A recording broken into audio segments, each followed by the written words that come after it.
I have over 300 books on my TBR shelves, so let's check them all out and let's count how many there are.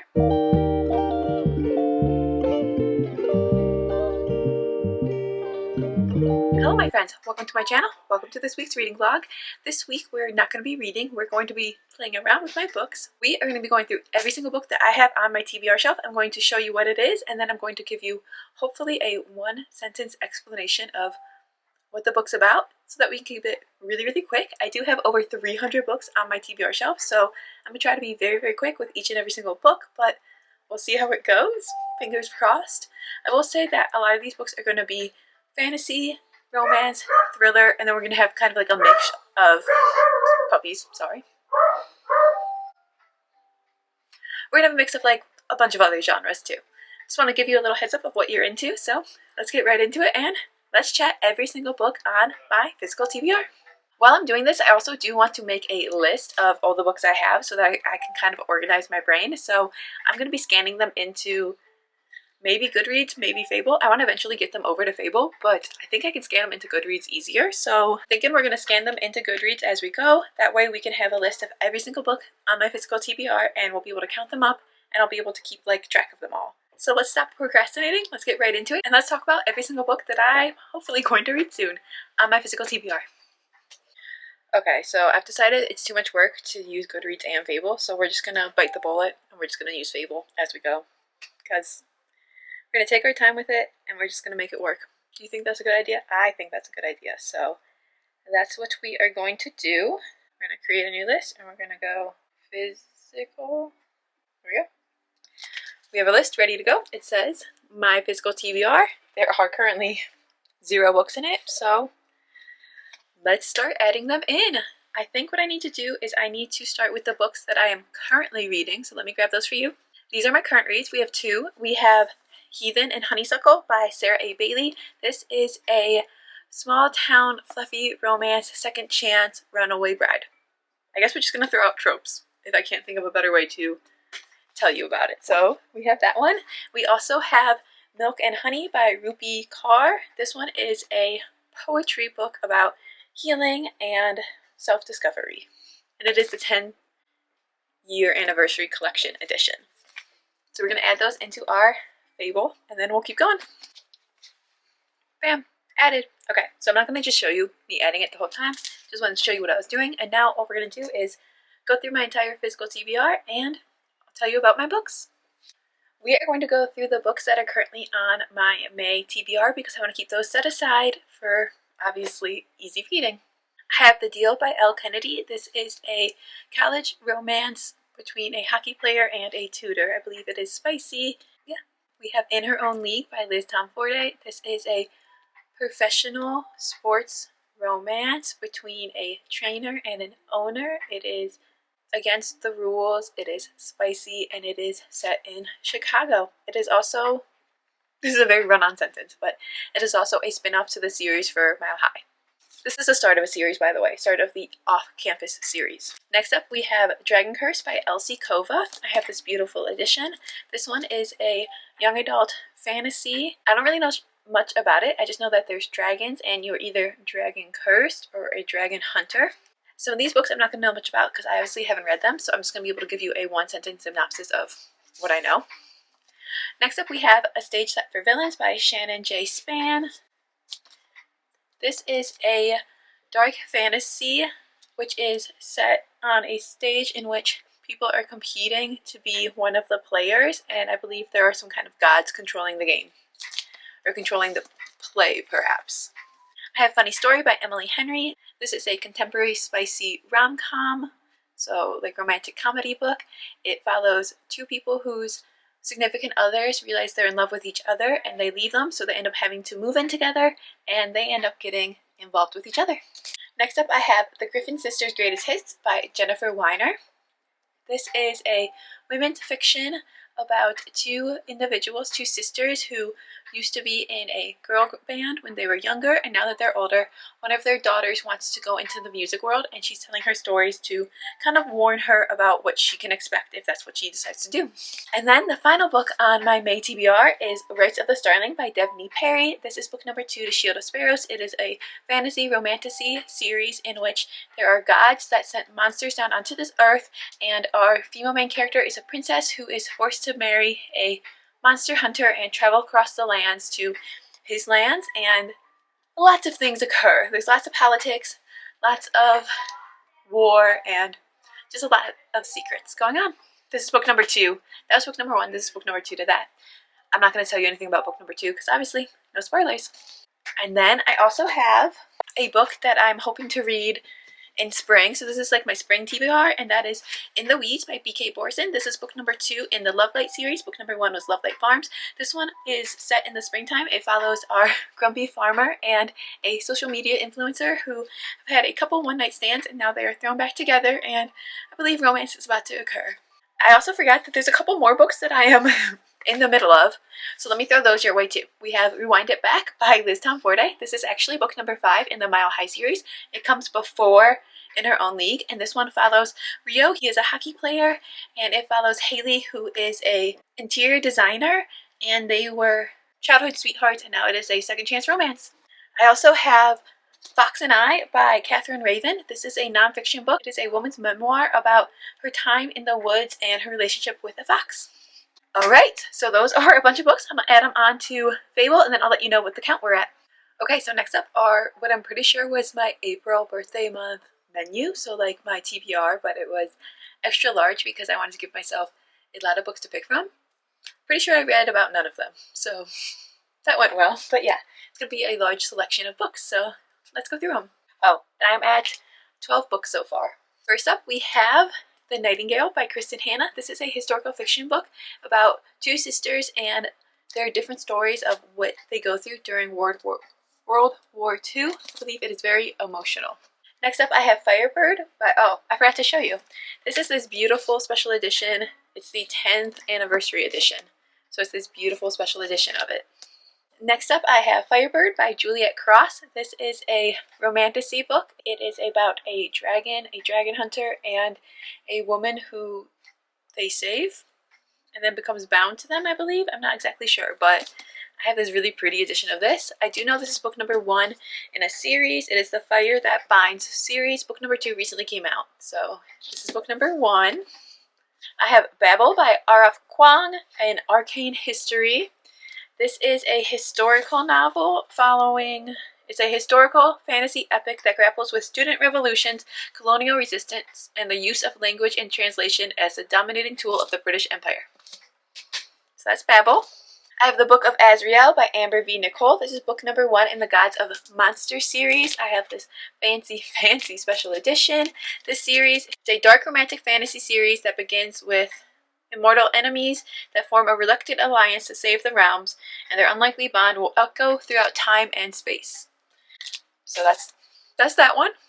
We have, this one's really fun. So we have Good Girl, Bad Blood by Holly Jackson, and we also have As Good as Dead by Holly Jackson. These are books number 2 and 3 in the A Good Girl's Guide to Murder trilogy. I have these very fancy, fun special editions, and this trilogy is about a girl who basically solves murder. So in book number 1, she's doing her senior capstone project on a murder that took place in her hometown a few years ago, and she doesn't believe the person who was convicted is the real killer, so she kind of basically investigates it.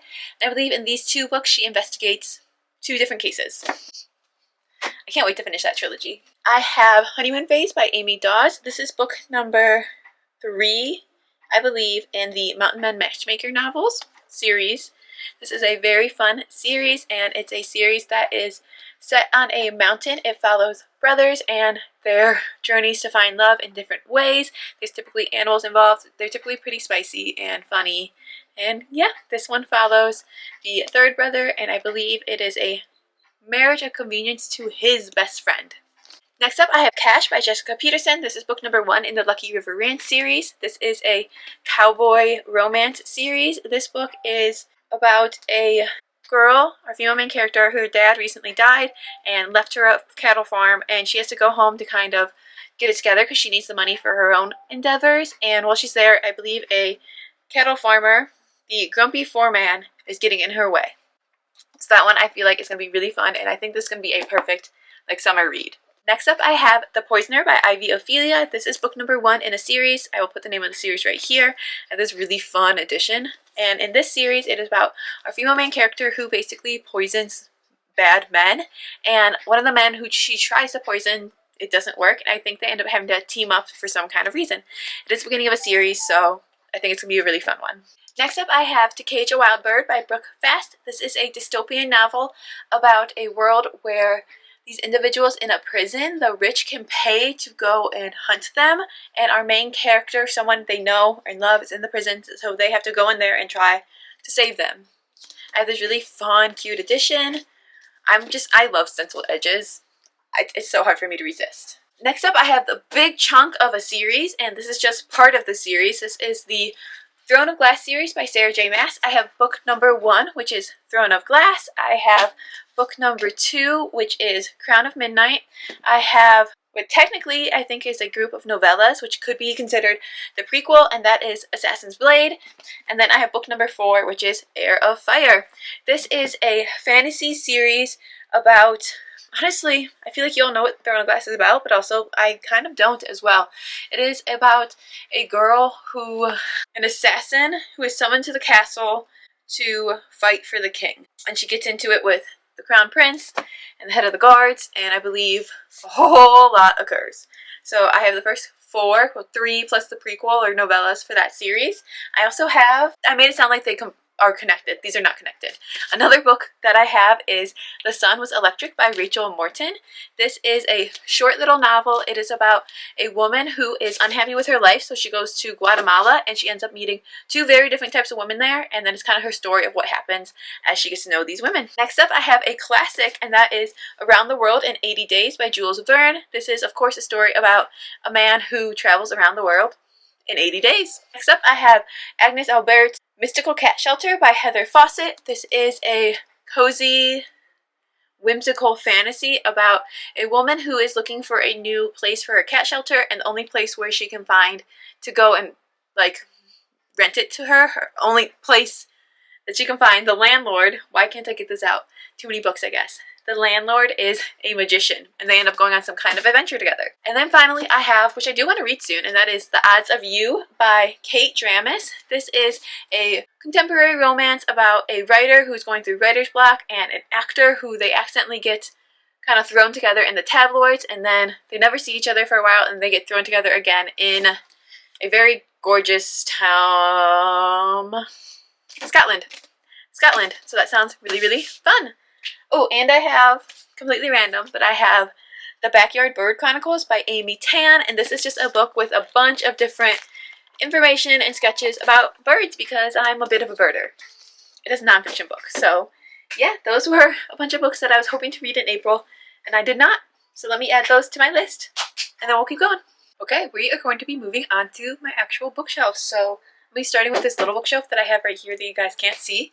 And I'm just going to be working through shelf by shelf. So let's start with the first shelf. I believe a lot of these are going to be, well, they've gotten mixed up now actually, so I'm not sure what these are going to be. Okay, so to start, I have All Quiet on the Western Front by Eric Maria Marecki. This is a war novel from this is a war novel from 1929. It was recently released from Book of the Month, and it tells me nothing. It was a German book about the war. You're welcome. I have The Fraud by Zadie Smith, which this book is really fun and pretty. I love the colors on this one. This book is a historical novel based on real events, and it is about truth and fiction in Jamaica and Britain. It's about fraudulence and authenticity and the mystery of other people, and the story itself is about a trial that captivates our novels, and the trial is basically about a sizable estate and title, and a lower a lower class butcher claims that he is the rightful heir. So it captivates our main characters, and I believe it's going to follow that a bit. So I think that's going to be really interesting, and I think that I need to read this one soon because it sounds like it's a little bit different. So that one sounds really fun.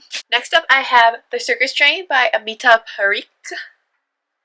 This is about the daughter of the illusionist in a circus. She's never felt like she fit in, and she longs for a different life. But one day they adopt an orphan who starts to train as the apprentice of the illusionist, and it's a story of what they go through and everything that happens, and it's set in the time of World War II, so that's going to play kind of a bit of a backdrop to it. Next up, I have Jacqueline in Paris, which is by Anne Ma. This is a story about, it is a portrait of Jacqueline Bouvier's college year abroad in post-war Paris, an intimate and electrifying story of love and betrayal and the coming of age of an American icon before the world knew her as Jackie.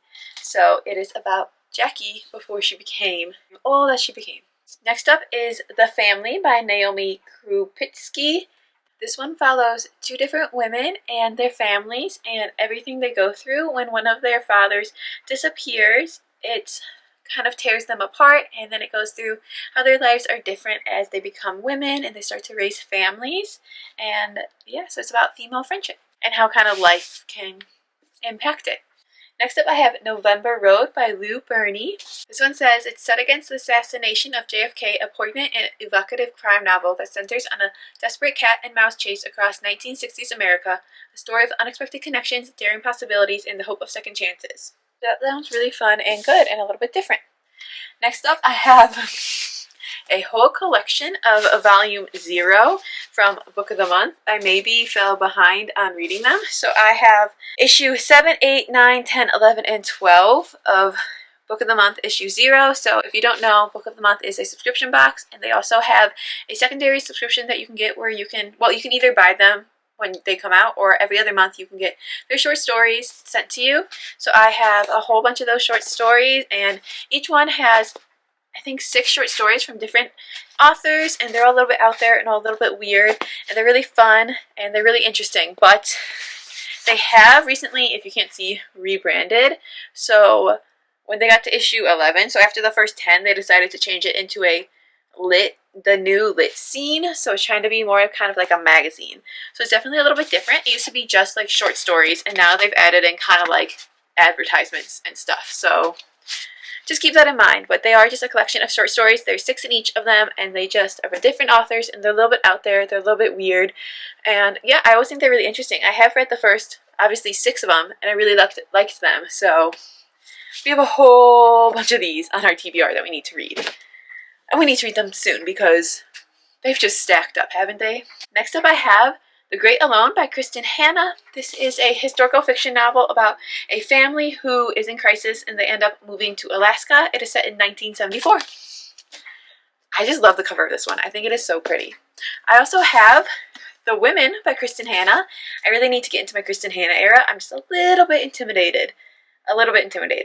So this one, The Women, is about a woman who is a nurse, and she joins the Army Nurse Corps, and it's like what she goes through in the Nurse Corps. So that sounds very emotional. I also have The Four Winds by Kristen Hanna, another historical fiction novel. This one is a powerful American epic about love and heroism and hope set during the Great Depression, a time when the country was in crisis. And it is a story set in Texas during the Great Depression and a family who's trying to fight for their land. So that's all the Kristen Hannas I have. Let me know if I need to get any other ones. Next up, I have City of Girl by Elizabeth Gilbert. This one is about our female main character who is 19 years old, and she's just been kicked out of college. So she's sent to live with her aunt. She's introduced to an entire cosmos of unconventional and charismatic characters. And it actually says she is now 89 years old and telling her story at last, recalling the events of how those years altered the course of her life and the gusto and autonomy with which she approached it. At some point in a woman's life, she just gets tired of being ashamed of all... Okay, I feel this. Oh, I need to read this soon. I need to read all of these. At some point in a woman's life, she just gets tired of being ashamed all the time. After that, she is free to become whoever she truly is. So that one I'm really, really, really excited to read. And then moving a little bit away from historical fiction, I believe those are most of my historical fiction novels. And then, well, these, maybe. This is Adelaide by Genevieve Wheeler. This one is about a woman who falls in love with a man who basically like doesn't text back, but he's like enough but not enough, and then when tragedy strikes she has to decide what kind of life she wants. I also have, so I said maybe about historical fiction because I believe this is a bit historical, so I got a little bit confused. It is Bringing Down the Duke by Evie Dunmore. It is set in 1879, so it is a historical novel. It's a daring Oxford rebel takes on a powerful duke in a love story that threatens to upend the British social order. So I've heard really good things about that one, so I'm kind of really excited to read that one as well. I have How to Marry Keanu Reeves in 90 Days by K.M. Jackson. This one is a love story. It is about a woman who finds out Keanu Reeves is getting married. So her and her best friend go on a road trip to help her find the one, and I'm pretty sure romance starts to occur between the two of them. I'm not positive, but I think that's what occurs. They go on a road trip and they fall in love. Next up we have Between the Lines by Katie Naiman. This one is a contemporary romance, and it's about two high school classmates who were rivals in poetry and love, and now they're in a prestigious MSA, so Master of Fine Arts program, and it's an enemies to lovers. So they're two poetry high school rivals who are now in the same college master's program, and they're competing for the same fellowship. I also have How to Write a Love Story by Catherine Walsh. This is a recent release. It came out in March, and it is a love story. Another book about books and writers. It's one writer, one editor, one hot summer. Will this romance be for the books? So, our female main character, her father dies, and he left behind a half-finished manuscript and asked her to finish it, and she's kind of at writer's block, so she enlists the help of his editor, who is quite attractive, to help her out, and I believe a summer romance ensues. I also have Great Big Beautiful Life by Emily Henry. Mittens, we'll open up the window. I'm using the kitty pose like it's a table, and I don't think she's too happy about that. Okay, we have How to Write a Love Story. Nope, we don't. Wow. We have Great Big Beautiful Life by Emily Henry. This is another book about books. It is our two main characters. They are competing to write the novel of this like famous older lady, and she is giving them like both little snippets about her life, and they're competing to be the one to win to write the novel, and I believe love ensues between the two of them. That's shelf number 1. Let me add them into Fable. Okay. This is where things get a little bit messy and mixed together. So there's going to be some romance, some fiction, some just like contemporary, just some miscellaneous things. So first up I have The Matchmaker by Ellen Hildebrand. This is a small town contemporary second chance romance, and I believe they're a bit emotional. My housemate loves Ellen Hildebrand, so she always gives me all her books, then she finishes them. So we have Barefoot by Ellen Hildebrand. This again is about 3 women with small children, and they all take place in, well, this one takes place in Nantucket, and so does this. And then each of the women is going through something different. And I believe they go on vacation. 3 women, 3 secrets, 1 long hot summer. We also have Winter in Paradise by Ellen Hildebrand. This one follows our female main character who, one New Year's Eve, her husband is killed in a plane crash. Oh, no, just one cold night. So it's not New Year's Eve. It's just one cold night her husband is killed in a plane crash, and then we kind of grapple through that with her. Next up, I have The Rosie Project by Grimme Simpson? Probably Simpson. And this one is a romance, and I believe it's between 2 characters who are best friends, and they kind of go through life, kind of keep missing each other, I believe, and they kind of like go through life being best friends and kind of like falling in love, but trying to not be in love. I believe. I also have Untamed Cowboy by Maisie Yates. This one looks like it's a Golden Valley novel. I'm not sure. I believe I just picked this one up one time for vacation. It takes place in Oregon, and it is between 2 best friends who work together at a vet clinic, and when our male main character gets shocked by a son he had no idea he knew about, he leans into his best friend to help him deal with it. Next up I have The Circle by Dave Eggers. This, I believe, is a utopian novel. So our female main character gets hired to work at The Circle, which is a powerful internet company, and as she's there, she kind of learns to realize that things aren't as they seem, and it kind of becomes more of like a suspense novel, I believe. The Female Persuasion by Meg Wolitzer. I'd say Wolitzer. Really love the coloring on this book. This book follows our female main character who is a freshman in college, and when she's there, she goes to a speech by this elegant and persuasive 63-year-old woman, and then she kind of gets swept away into her story and taken under her wing. And as she's kind of going towards this woman, she finds that she's being pulled further and further away from her boyfriend, who she thought was like the love of her life. And then it's kind of the story of like her realizing like what kind of life I want. Next up, I have The Glutton by A.K. Blakemore. This is quite interesting cover, and it is about nuns who work in a Versailles hospital where the young Sister Perpetue has been tasked with sitting with a man who has undying hunger. They say he ate a golden fork and that it's killing him from the inside. That's not all. He's rumored to have done monstrous things in his attempt to sate an insatiable appetite, an appetite they say still tortures him. I think this one's going to be so, like, out there. I think it's going to be really, really out there, and I'm so excited. I have The Bookshop of Hidden Dreams by Karen Hawkins. This is, it's the beginning of the Dove Pond series. Sorry, there's cat hair on it. It's the beginning of the Dove Pond series, and it's about a gifted historian who investigates a love story lost to time.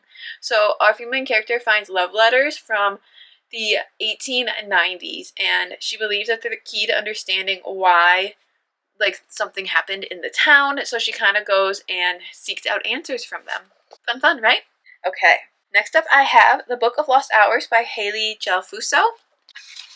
So our female main character, when she's young, she ends up in this library that is full of books that store the memories of those who are past, and while she's there, she's waiting for her father to return, and he never does, so she ends up growing up among the books, and it's kind of her story of what she goes through. And it also has to do with, so it looks like it takes place over just a long period of time, and it's with people who go and kind of like disappear.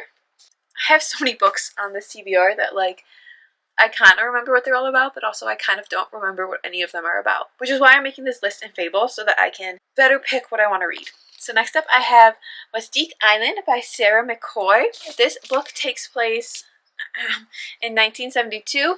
It's about a woman and her two daughters. The woman is recently divorced. She and her two daughters go into an exclusive private island where they say that like famous people such as Princess Margaret and Mick Jagger were regulars, but there's long-held secrets buried on this island, and the women kind of get mixed up in these secrets. Next up I have Passion Project by London Sperry. This is a contemporary coming-of-age romance. It's about a girl who goes on a first date and she confesses to the man, hey, I'm just not in a place to find love right now. I'm really just not passionate about anything. So he decides to go on a passion project with her to help her kind of reignite her passion for life. Next up I have The Sunset Crowd by Karen Tamaby. It's set in 1970s LA, and it follows three women on three different journeys and kind of what they go through and how nobody stays on top in LA for long. Next up we have Girl One by Sarah Flannery Murphy. This one looks really, really interesting. It's a sci-fi novel about our female main character who is Girl One, and she's the first of 9 miracle babies that were conceived without male DNA on an experimental commune known as the Homestead. And now years later her mother has gone missing and she has to go on a road trip to go and try and find her. So our main character was born without needing a man. We don't need no men.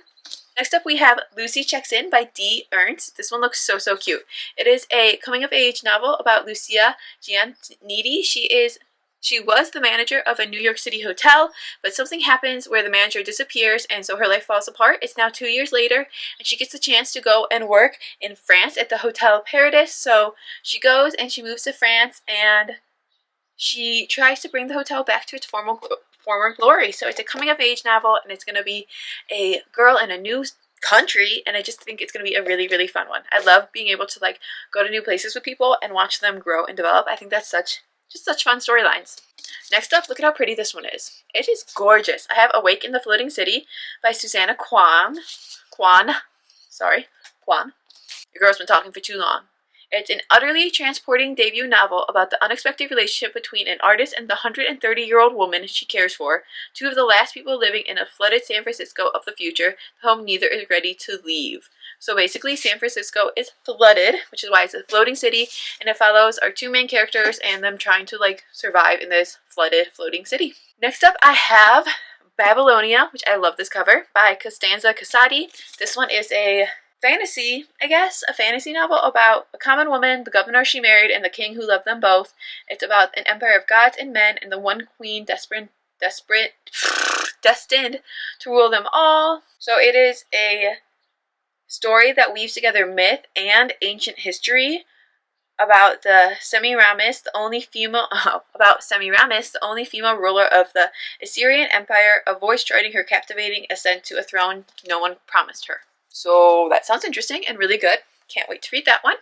You'll have to let me know if there's any of these books that I need to read ASAP, either because you've read them and they're so amazing, because you've read them and they suck and I should read them, or because you want me to read them to let you know if they're good or not. Next up, I have Vox by Christina Delcher. This one is it is set in the United States, in which half the population has been silenced.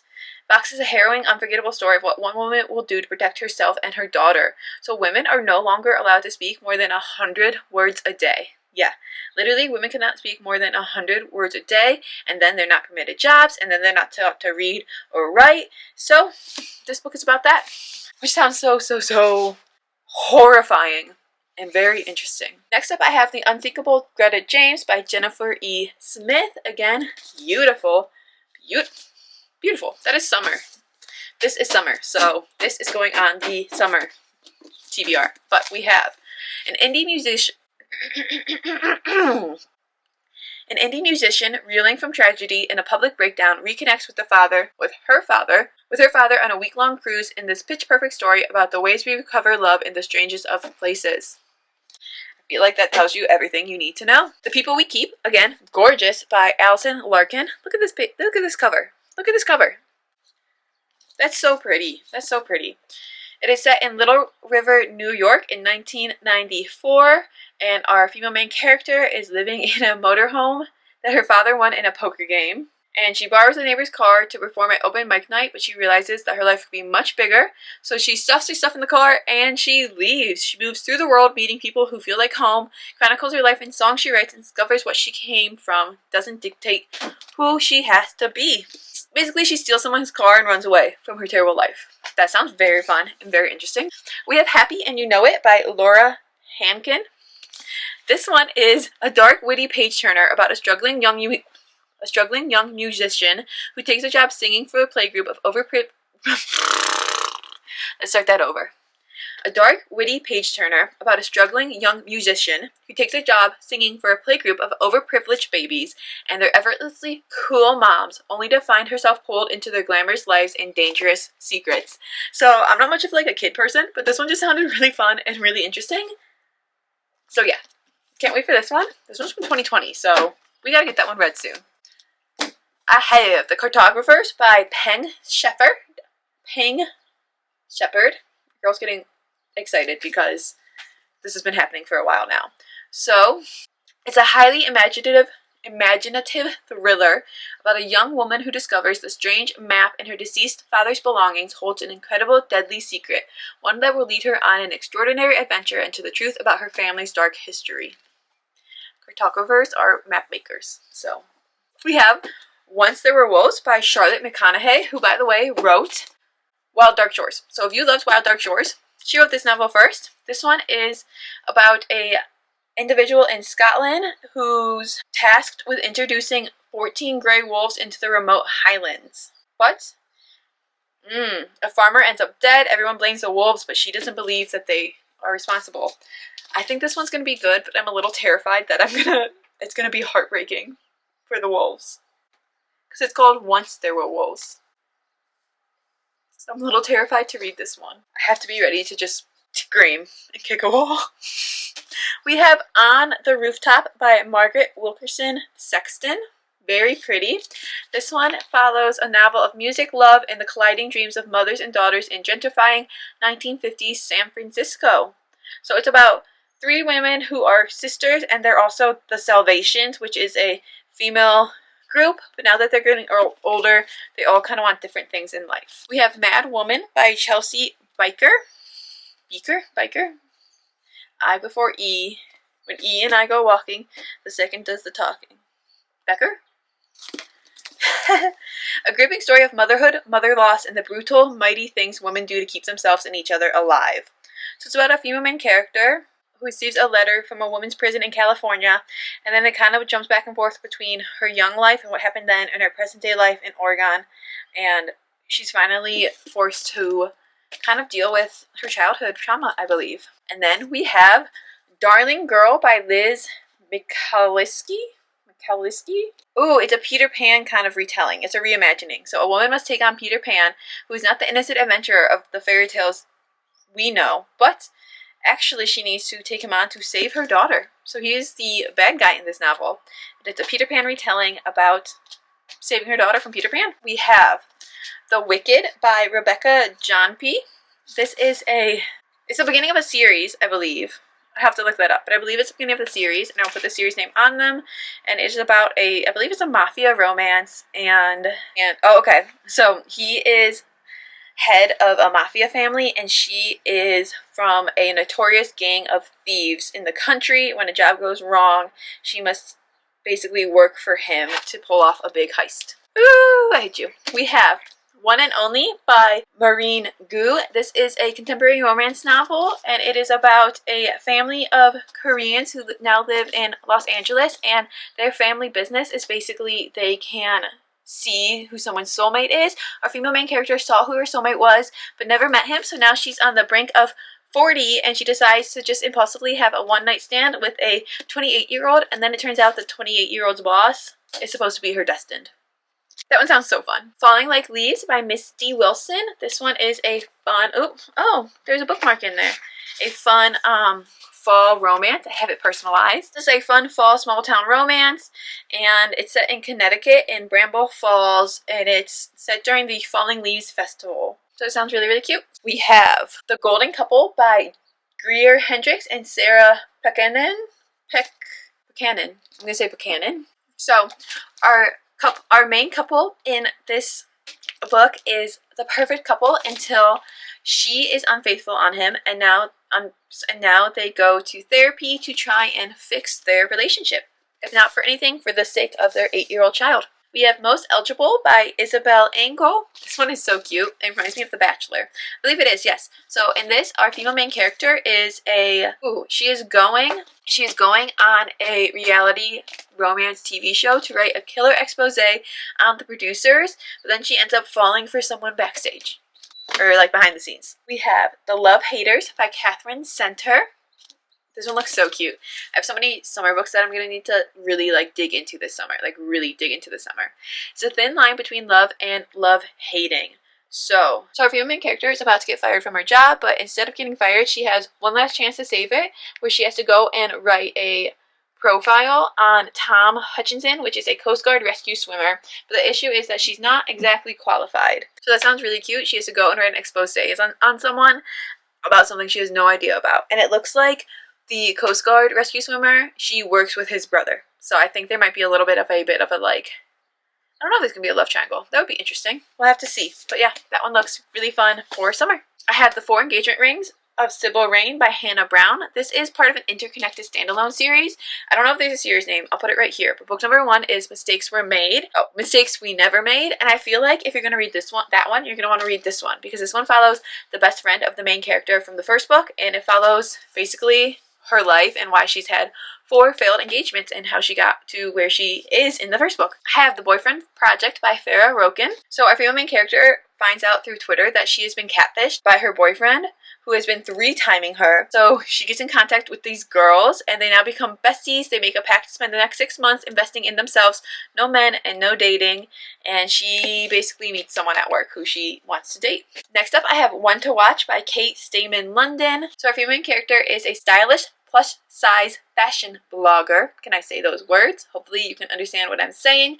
She has tons of Instagram followers and a broken heart. she ends up going on Main Squeeze, which is a reality TV show. So she ends up going on Main Squeeze. And yeah, so basically our main character ends up going on a reality TV dating show. She swears she's not going to fall in love. She's just going for the adventure, and I have a feeling she falls in love. And then we have Tomorrow and Tomorrow and Tomorrow by Gabrielle Zevin. I've heard crazy good things about this book, and I believe it's a novel about two friends who are often in love but never lovers. They come together as creative partners in the world of video game design, where they bring success, fame, joy, tragedy, duplicity, and ultimately a kind of immortality. So it's about two video game developers who are friends. Okay, your girl needs to get all of those added into Fable. Okay, easing into some nonfiction books. I have The Antisocial Network by Ben Mesrich.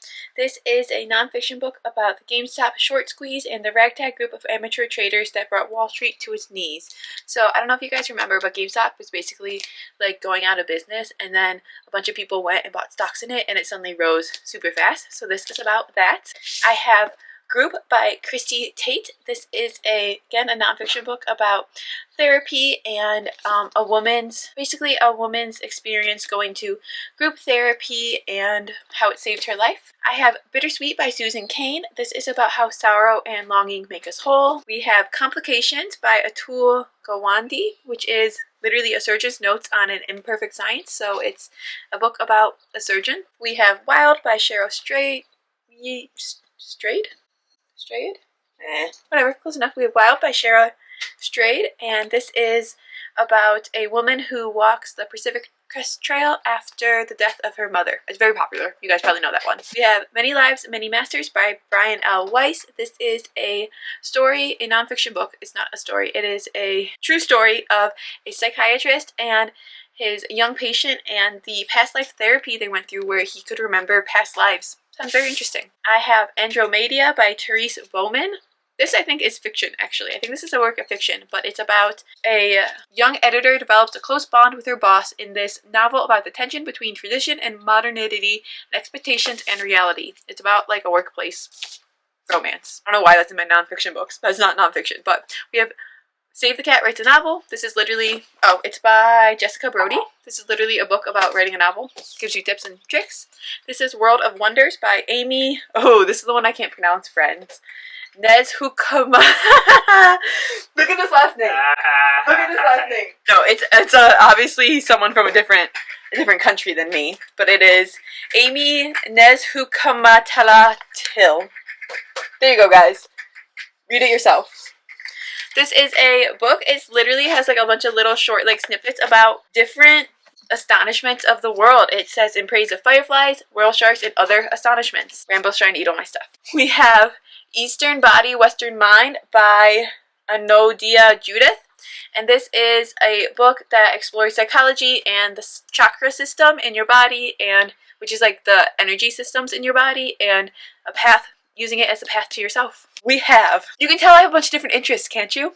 We have Undeniable by Bill Nye. This is a book about the evolution of science and creation. We also have Unstoppable by Bill Nye, the science guy. And this is a book about harnessing science to change the world. Right though, we need that book. I think we all need that book. We have, this one is not nonfiction, it's obviously fiction favorites. It's actually a collection of 4 different books. We have The Rescue by T. Jefferson Parker, which is a journalist adopts a stray dog. She unknowingly lands in a hornet's nest. Turns out the pooch has a colorful past sniffing drugs, and some very dangerous people want him back. Interesting. We have The White Lady by Jacqueline Winspear. This one is by 1947. Eleanor thought her days as a covert operative were finally behind her. These sound interesting. But when a child is threatened, she finds herself dusting off old skills and facing a past that haunts her. We have Winter's End by Paige Shelton.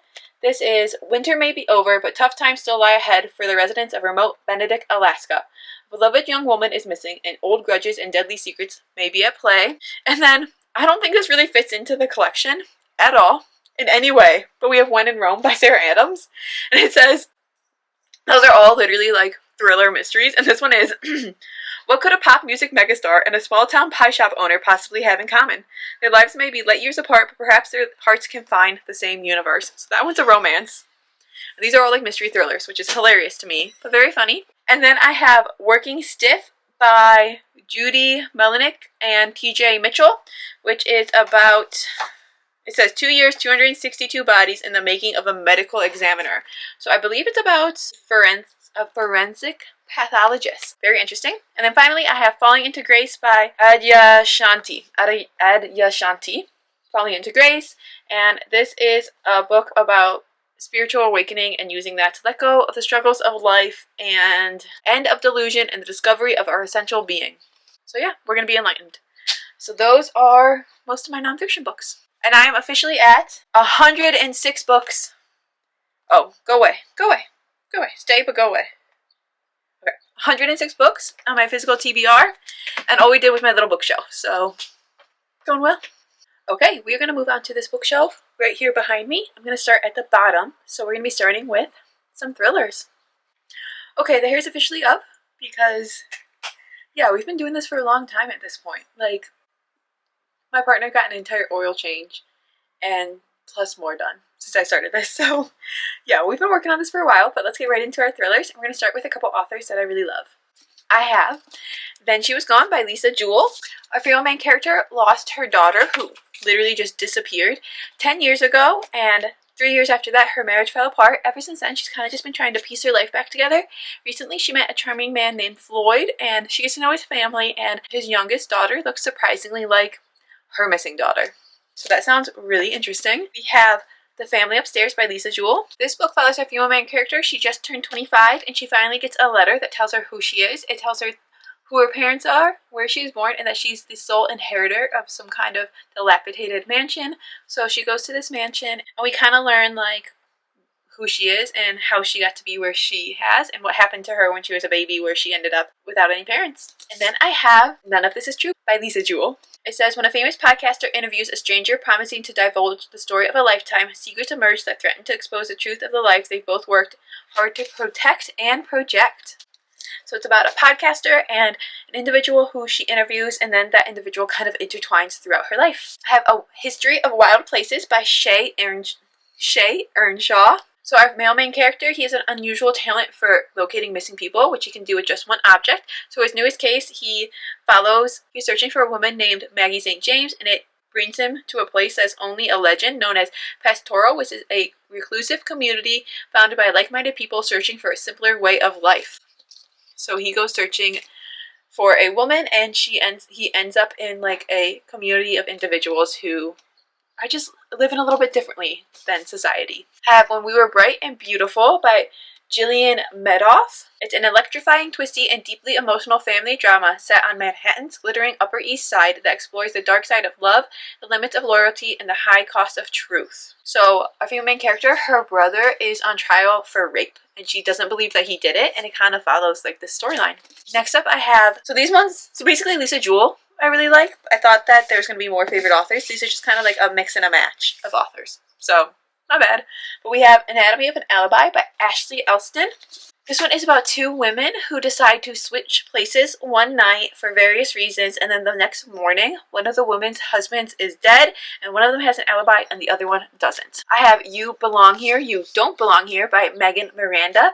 This book follows our two female main characters. There's the mother who ended up going to this college, and something happened where she ended up having to leave. Now her daughter has decided to go to this college, and it's a gripping mystery with lots of twists, which basically follows everything that has happened over the last 2 decades since the mother was in college and everything that's happening now that the daughter is in college. So that sounds really interesting. And like I love when it's like spans different generations. I have Blackwood's Blue Sky by Elowen Ivy. This one follows a woman and her daughter who end up, okay, so it says, it's set in the mythical landscape of Alaska with an unforgettable dark fairy tale that asks the question, can love save us from ourselves? So our female main character has a daughter, and she meets this man, and she ends up going to live with him in this isolated cabin up in the mountains. And basically once they're up there, there's no telephones, no roads, no electricity, and it's outside of contact, and she starts to realize that maybe she doesn't really know much about this man. I have Home Before Dark by Riley Sager. I tend to enjoy Riley Sager books a good amount. This one says it's about a woman who, when she was younger, they lived in a house that everyone claims is haunted, and then her father ends up writing a horror memoir House of Horrors. Now that he has passed away, she has inherited this home and she returns to renovate it and prepare it for sale, and I believe she starts to experience House of Horror stuff. That one sounds like it's going to be really good for like fall time. I have The Last Equation of Isaac Severy by Nova Jacobs. This one is a dazzling and imaginative literary mystery about a mathematician who leaves his last equation to his adopted granddaughter, and the problem is she doesn't know where it's hidden. So basically, our female main character, her grandpa dies, and he was a mathematician, and she leaves basically a clues to help her try to find his last equation. So I think it's going to be like a scavenger hunt mystery kind of thing with some like science, math mixed in. We have Next to Heaven by James Frey. This one is a razor-sharp plunge into a perfect American town where privilege, sex, scandal, and murder lurk beneath a flawless veneer. So it follows our rich main characters who go to a house party where it's basically like a whirlwind of secrets and betrayals, and by the end of the night, one of them ends up murdered. And then finally, I have also another author I love, which is Alice Feeney. I have My Husband's Wife. So this one, I'm sure you guys have been seen circulating a lot, but it is about a woman who goes for a run, and when she returns home from her run, her key doesn't work in her lock, and a woman opens the door who claims that she lives there, who claims that our main character's husband is her husband, and it kind of follows that. So like, you return home, and your home's no longer your home, and your husband's no longer your husband. That sounds crazy. Next up, I have Genuine Fraud by E. Lockhart. This is a suspense novel about a woman who basically has a bunch of different identities and just her going through life pretending to be all these different people. I have Where the Crawdads Sing by Delia Owens. This book follows a young girl in 1969. She falls in love with a rich man, and then when he ends up dead, she gets blamed for his murder. Next up is The Other Half by Sandy Jones. Nope, it's The Half Sister. I don't know where I got that. Next up is The Half Sister by Sandy Jones. It's about two sisters who meet every Sunday for lunch, and then one week there's a knock on the door. It turns out they have a half sister. Okay, so it appears that every single one of my neighbors is doing like yard work. So I apologize if you can hear any of that in the background, but let's continue on with my thrillers. Okay, I have Everything I Never Told You by Celeste Ng. I'm not sure how to pronounce that. It's about a Chinese-American family living in the 1970s in small-town Ohio. Interesting, because I can literally hear my house shelling. I live in Ohio, so that's a very fun one, and it's about a murder. Lydia's body is found in the local lake. So that sounds really interesting.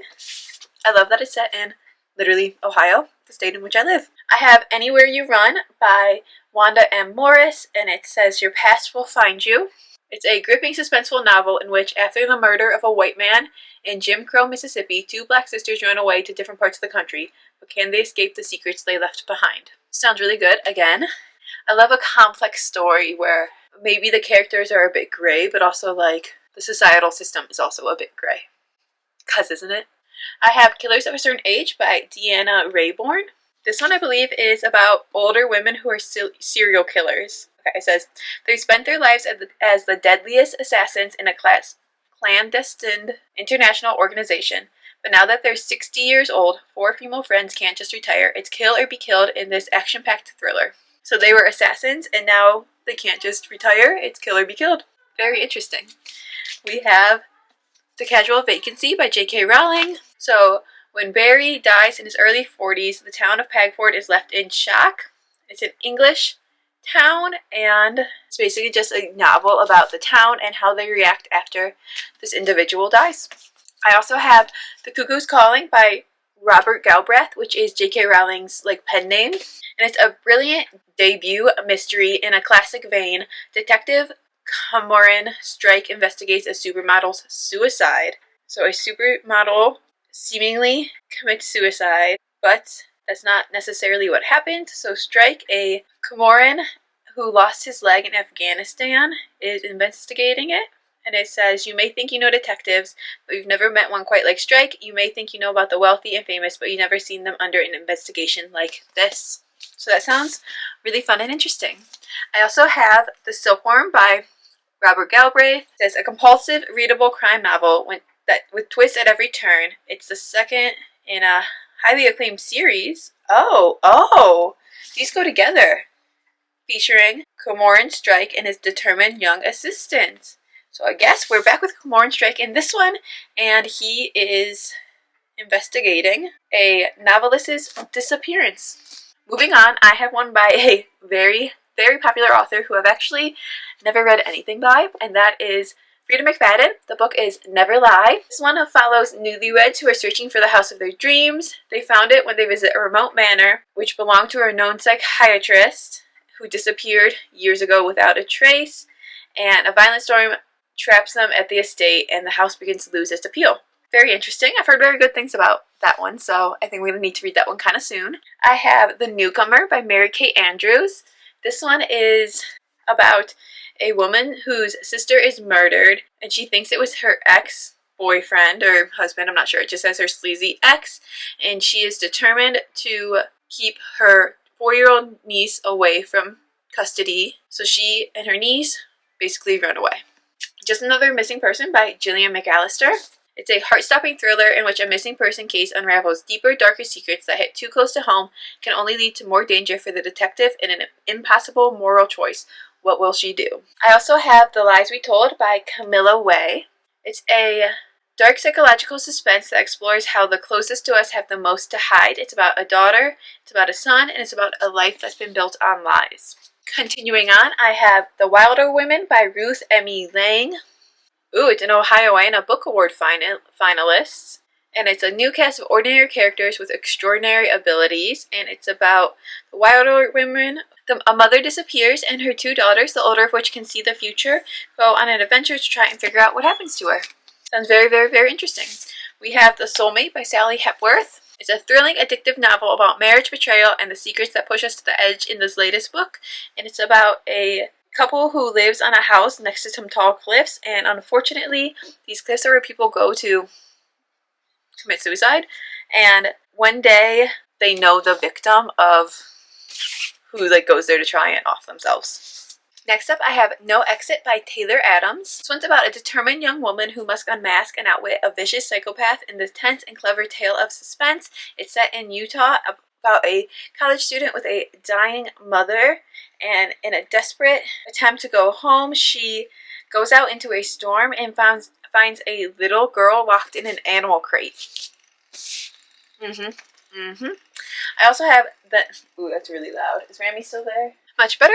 I have The Night Swim by Megan Gooden.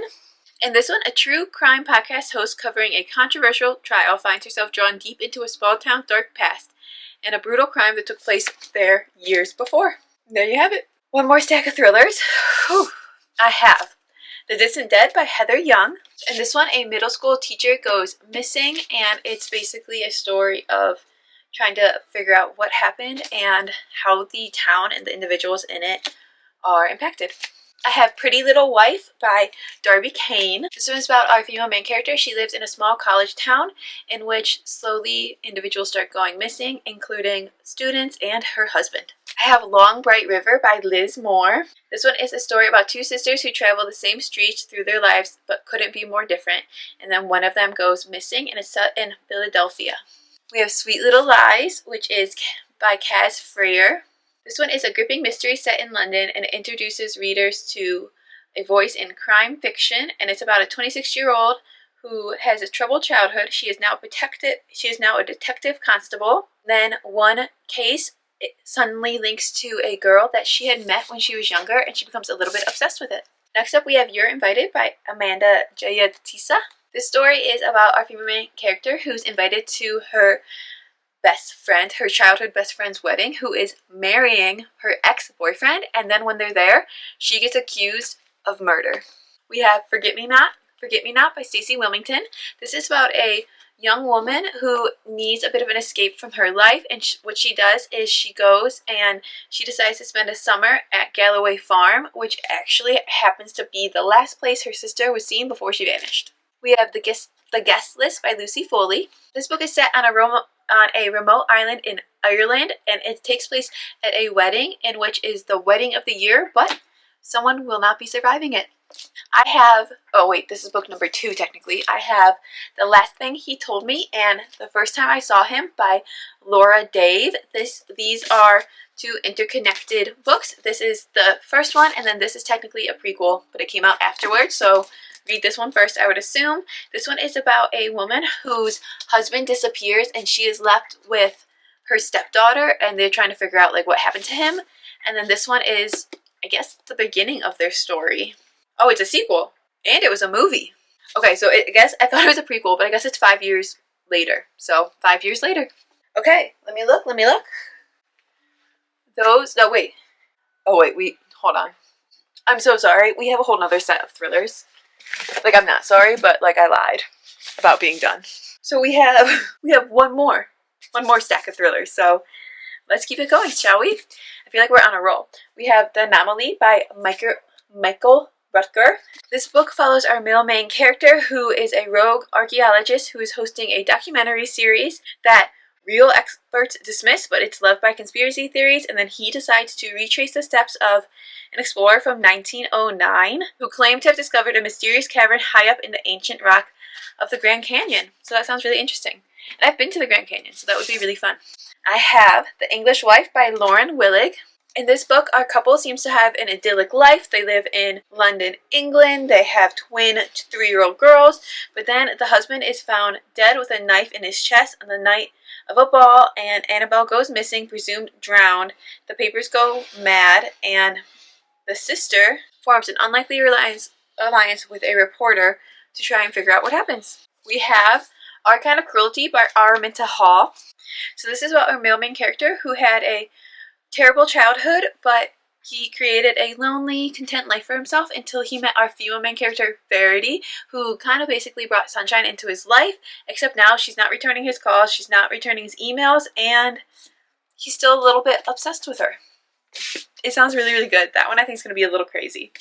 I have The Winter Sister by Megan Collins. 16 years ago, our female main character's sister never came home, and in present day, our main character comes home to care for her estranged mother, and she has to grapple with everything that happened in the past. We have The 24th Hour by James Patterson and Maxime Petro. It says, in 24 hours, the Women's Murder Club could lose a member. So I think that one was going to be really fun. And it says it's the new Women's Murder Club novel, so I think it might be part of a series. Also, I don't think it's the first one in a series. I got that one in like a book exchange, so I'd have to look into that one before I read it. Let me know if you know. Like, are there more in that series that I need to read first? Let me know. I have The Broken Girls by Simone St. James. This one is set in Vermont in both 1950 and 2014. In 1950, it focuses on a place where troubled girls are sent, and in 2014, it focuses on a journalist who cannot stop obsessing over the circumstances of her sister's death, who were found in the fields of this hall where the girls were sent in the 1950s. I have The Collective by Alison Galen. This one is a book about the dark side of justice and the depths of diabolical revenge in a psychological suspense. It says, just how far will a grief-stricken mother go to right a wrong? And it's about a mother who's still grieving the death of her daughter, who believed that a privileged young man was responsible, and she basically does rash actions because of that. We have The Chalkman by C.J. Tudor. It's set in 1986 when Eddie, our main character, and his band of friends are on the verge of adolescence. They have a secret code, which is that they draw chalk figures. It is now 2016, and Eddie is a grown man working as a teacher at his old school, and he gets a letter containing a single Chalkman figure. That one I think is going to be creepy. We have The Wives by Taryn Fisher. It says, imagine that your husband has 2 other wives. That's I feel like all I need to know. That sounds very interesting. I have The Last Flight by Julie Clark. It says, 2 women, 2 flights, 1 last chance to disappear. And a chance meeting in an airport between 2 women in which they switch tickets takes them on adventures where they both get to kind of run away from their own lives. I have Cross Her Heart by Sarah Pinborough. It's a chilling psychological thriller about a dedicated single mom, her restless teen daughter, and her troubled friends, and the secrets they hide and the past they can't escape. I have Still Lives by Maria Hummel. It's about a young editor at a Los Angeles art museum who finds herself pulled into the disturbing and dangerous world of a famous artist who goes missing on the opening night of her exhibition. And then I have Razorblade Tears by S.A. Crosby, which I have heard really good things about. It's about a black father, a white father, and 2 dead sons, a quest for revenge and redemption. I think that one's going to be really complex. So yeah, I believe those are all of, well, most of my thrillers. let's move on to some more of my romance novels. Okay, it is time for some romance. So first up, I have Her Soul for Revenge by Harley the Rogue. This is book number 2 in the Souls trilogy. This is like a fantasy, it's like a romance fantasy series about women and demons. And in this one, a girl basically, I believe it's like a dark romance fantasy, and a girl gives herself over to a demon and it basically becomes his new little pet. I have The Summer of Broken Rules by K.L. Walter. This is a young adult romance about a girl who lost her sister, but she's determined to join the world again. So on her family's annual trip to Martha's Vineyard, she wants to participate in the family game of assassin, and she ends up teaming up with a really cute guy. I have Book Lovers by Emily Henry. This is a story about one summer, two rivals, and a plot twist that they didn't see coming. Our female main character goes to a small town to visit her sister for the summer, and she keeps bumping into a editor who she knows from back in the city.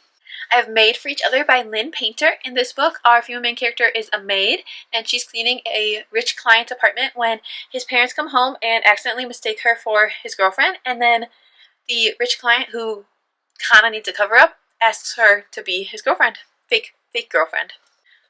I have the entire Gold River Ranch series by Elsie Silver. This is a cowboy romance series. I can never remember which one's the first one. Off to the Races, which is book number 1. This one is like employee boss. It says employee and relationship. So it's like employee boss. Book number 2 is A Photo Finish. This one is a man who is chatting online anonymously with a girl, and then they meet in real life, but she doesn't know that he basically knows everything about her. We have The Frontrunner, which is book number 3, I believe. I should probably check if I'm doing these in the right order. Yep, we're good. So The Frontrunner is book number 3. Fake Dating, it says he's beautiful, brooding, and bossy, and she just agreed to 3 fake dates with him. And then book number 4, the final one in the series, is A False Start. And it says he kissed his best friend's little sister and the world stood still. So it's best friend's little sister. I also have 2 books in a series by L. Kennedy, and this is the Campus Diary series. I have book number 2, which is the Dixon Rule, and I have book number 3, which is the Charlie Method. In this book, it is fake dating between neighbors. And then this one, I believe it is a girl who is a STEM student, and she ends up chatting with 2 different Briar U hockey players.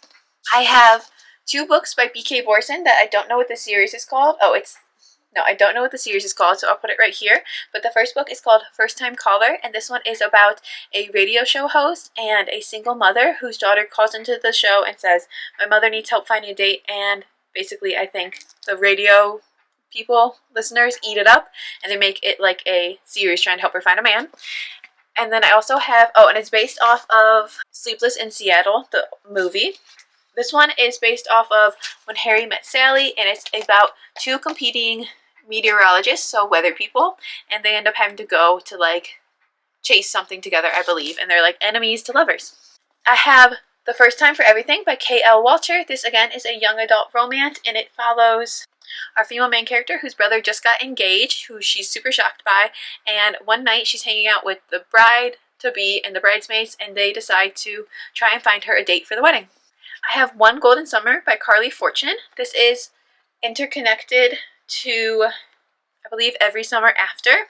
This one follows Charlie, and it follows Alice. Alice is a photographer who's staying with her grandma for the summer, and Charlie lives in the small town where her grandma lives. I have Bourbon and Lies by Victoria Wilder. This is book number 1 in the Bourbon Boys series. This is like a romance mixed with a little bit of thriller, I believe, and it follows the Fox brothers. This one, it's set in Kentucky. This one follows a former cop and a beautiful stranger who shows up in his small town who he tries his hardest to stay away from.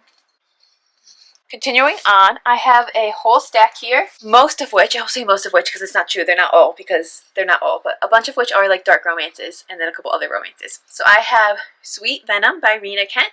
This is actually book number 2 in a series. I accidentally thought I had book number 1, and I do not. So I still need to get book number 1, but this is book number 2 in the Vipers series. It has a really beautiful artwork inside of it, and it follows our female main character who accidentally witnesses a murder, and the Vipers hockey team, who are basically like a corrupt hockey team. Yeah, those all just fell over. Okay, anyways. Next up I have The Playboy by Marnie Mann. This is book number 1 in the Spade Hotel series. This one is a sizzling grumpy sunshine one-night stand romance about a billionaire and a gorgeous stranger that he meets in a club. Next up I have, these ones are not dark romance, I have Truth or Beard by Penny Reed.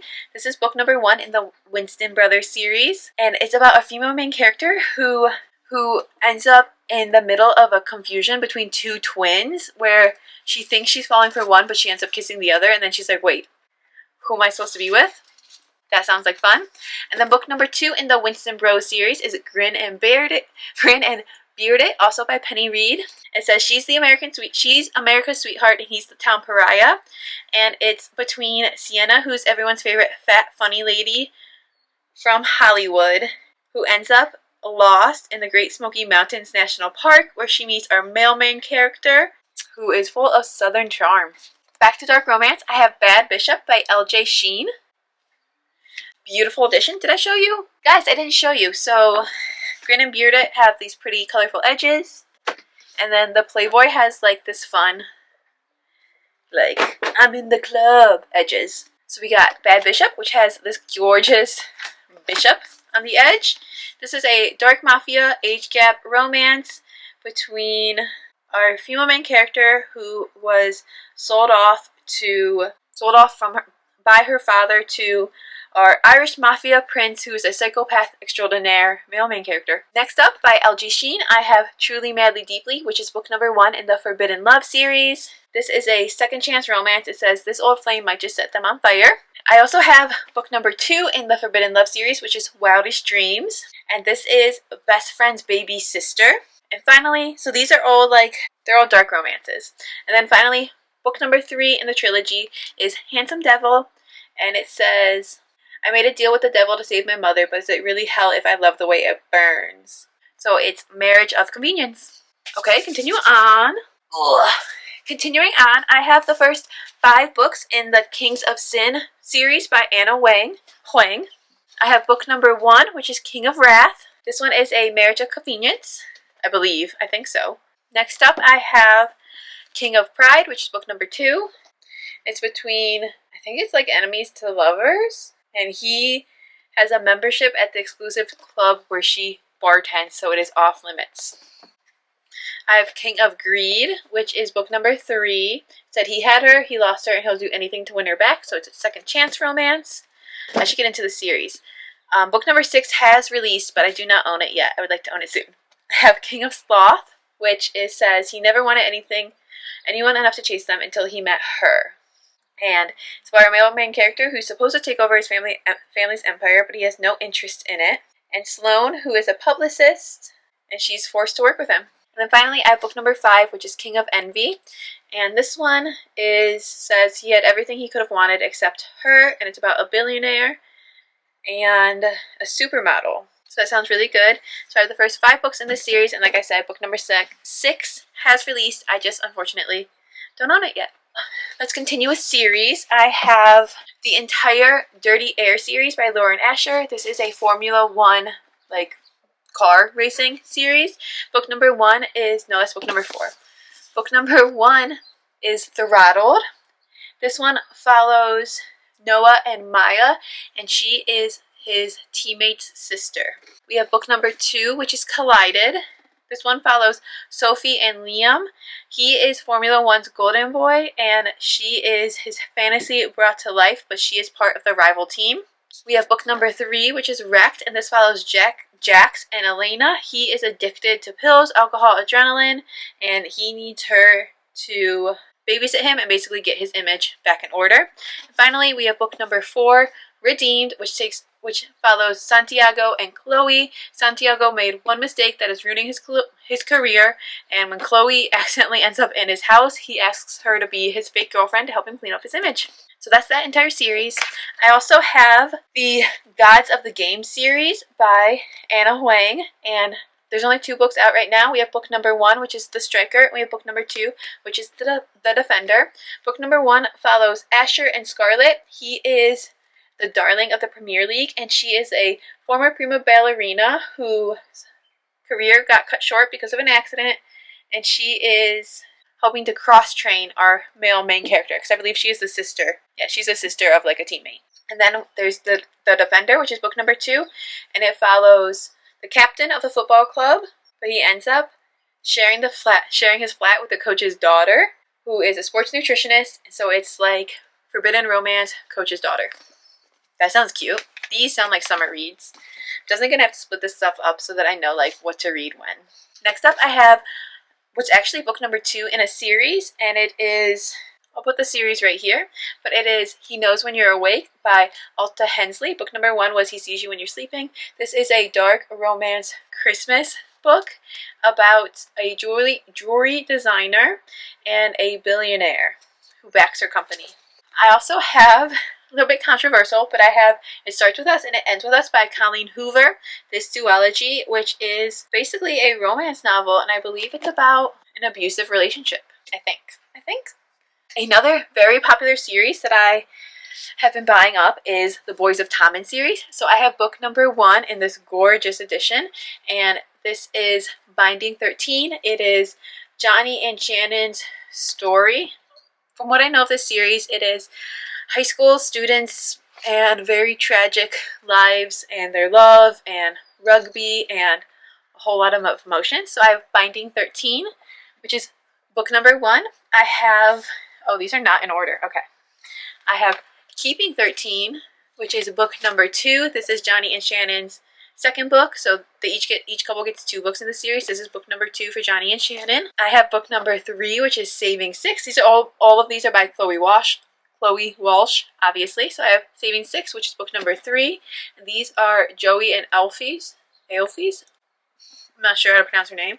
This is their first book. I believe they are friends. I'm not really sure. I don't know much about them. I don't really want to read the back because I want to be surprised when I go into them. So I'm just kind of telling you the couple, and like I said, it's a high school series that's very emotional, and the boys are all rugby players, and they all have very tragic backstories. So we have Redeeming 6, which is book number 4, and this is Joey and Effie's. Someone let me know. It's their book number 2. Going to book number 5, it's Taming 7, and this is a new couple. It is Gibsy and Claire's book number 1. And then we have Releasing 10, which is book number 6, and I believe it is the most recent release, I believe. And this one is Hugh and Lizzie's first book. So those are all of the Boys of Tommen books that I have. And then a couple of, I'd say like seasonal books I have. I have The Christmas Tree Farm by Lori Gilmore. This is book number 2 in, what is this series called? I forget. Put the name of the series here, but this is book number 2 in the series. Book number 1 was like the Pumpkin Spice Cafe, and it's a very, very beautiful version I have here. And this book, it is set in a small town on a Christmas tree farm, and our couple ends up trapped there because of a snowstorm. And then I also have Taurus Season by Bryn Weaver. This is I need to read this summer. It is a serial killer romance, and it's a dark romantic comedy meets thrilling suspense where falling in love can be a killer. And I believe that main character kills Taurus, and our male main character is a tourist who also happens to kill people. I'm not sure, but I think it's going to be a really fun one. Okay, friends, so I'm going to add those all into Fable, and I will let you know like what count we're at. Okay, so I got all of those books added in, and we're officially at 202 books. Yeah, that's a lot of books. So 202 books so far on my TBR. We still have a huge chunk of fantasy, literally this entire shelf, and we still have 3 more shelves on this bookshelf. So we have a lot of books to go, and because of that and how long I'm pretty sure this video is, we're going to have to split it up into 2. So I'm going to be ending this video right here. So that is the first half of my physical TBR. That is most of my miscellaneous books, my thrillers, and a good chunk of my romance books. So those are all of those books. And yeah, I'm really excited to read them. Let me know if you've read any of them. Let me know which ones I need to read ASAP, and let me know which ones like I can maybe wait a little bit on. I would love to hear what you guys are currently reading. I hope you guys are having a fabulous week. Thank you guys so much for being here, and look out for part 2 with the rest of my physical TBR because it will be coming very, very, very soon. And then you will know my actual official TBR count because right now we're at 202. We have a lot to go, so definitely more than 202, alright? Alright, thank you guys so much for being here, and I can't wait till my next one. Live well, read lots of good books, and go discover, my friends. Bye! Also, how many books are on your TBR shelves? Let me know.